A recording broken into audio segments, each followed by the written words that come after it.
চাঁদাবাজ যেন বাংলাদেশে থাক না।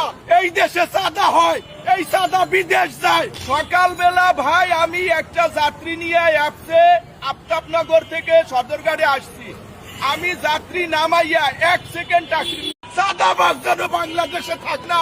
এই দেশে চাঁদা হয়, এই চাঁদা বিদেশ যায়। সকালবেলা ভাই আমি একটা যাত্রী নিয়ে অ্যাপসে আফতাবনগর থেকে সদরঘাটে আসছি।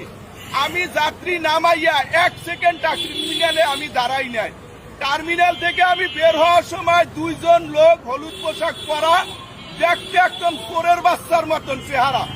তারা আমার সাথে 30 মিনিট বার্গেনিং করছে 50 টাকার জন্য। আমি বলছি টাকা দিব না। এর মধ্যে একটা ঘটনা হইলো, আমি 3 দিন যাবত গাড়ি চালাই না, আমার টাকা পয়সার সমস্যা। আমার যাত্রী আমাকে অ্যাপসে 524 টাকা পে করছে।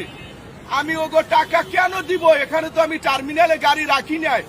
দেশবাসী এটা দেখবেন, এই টার্মিনাল কোন সরকার লিজ দিয়েছে, কত টাকায় লিজ দিয়েছে, এই বাচ্চারা কার জন্ম, ওদেরকে একটু এই দেশ যেন দেখে, ওদেরকে মুসির চেয়ে খারাপ দেখায়। এবং আমি ভবিষ্যতে এই দেশে চাই কোন চাঁদাবাজ যেন থাকে না।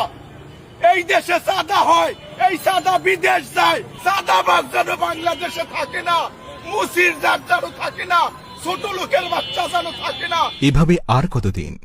ভোট দিন পরিবর্তনের পক্ষে, ভোট দিন ন্যায় ইনসাফের পক্ষে।